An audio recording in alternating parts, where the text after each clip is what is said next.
Can you remember back to what your reaction was the first time you heard that someone was investing in mobile home parks?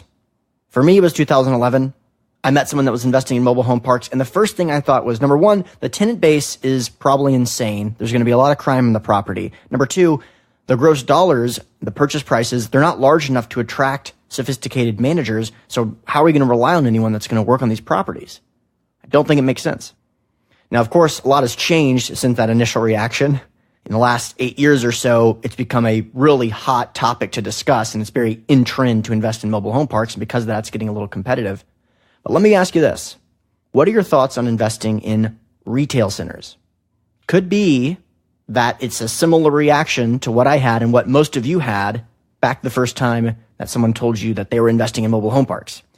So because of that, I think it's very likely that there will be an opportunity in retail if there is not an opportunity right now. It's certainly happening. So because of that, I want to talk about some of the main things that you should be paying attention to. I'm going to give you like 5 things to pay attention to. Number one, we'll start with the number of tenants. The number of tenants alone is going to help mitigate a lot of problems. We don't invest in single tenant assets ever because the tenant diversification just isn't there. If one person moves out, you're sunk.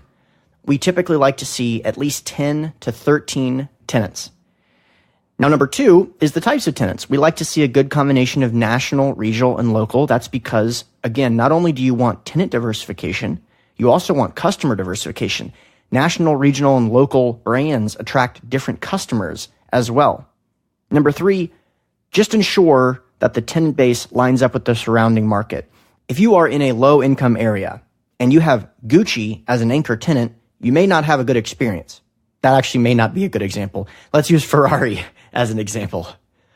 Not the best crossover between the tenant base and the surrounding market. Number four, be very cautious about tenant cannibalization. So what you don't want to do is you don't want to have 3 pizza restaurants. But what could be very good for business is you could have a pizza restaurant right next to a martial arts place, because everyone loves to take the kids to the martial arts place and then go to the pizza restaurant. Those are the kind of things that keep your tenants in business, keep them happy about the location they selected, and the tenant duration is going to be longer and longer and longer. Other than the tenant base, though, number 5 is that street visibility is usually critical in most retail shopping centers. People drive by facilities all the time and come in exclusively because of the fact that they saw the signage, which brings me to a really good sub point there, which is that if you're buying a property and a big part of your thesis is that the signage of this property is so small, no one can see it, and therefore you're not getting to take advantage of all the street visibility you should have, well, guess what? You need to ensure that any changes in the signage are going to be able to be granted by the city. Because usually, if you're changing the signage, it does need to be granted by the city, and some cities are not fun to work with. And I've invested in properties where that was actually a big piece of the value add potential, and it took months and months and months and months and months. All right. Point is made. Number 6, the leases are really important. So you certainly want to review when the schedule of renewals is, because that's the point at which people are most likely to leave. You have a 5-year lease and you're in the 4th year, you need to make sure you understand that. And you're putting in a calculation which is reasonable based on market assumptions in terms of the likelihood that they will renew. In your cash flow projection, there's a software called Argus, which is kind of the industry standard that will help you do that.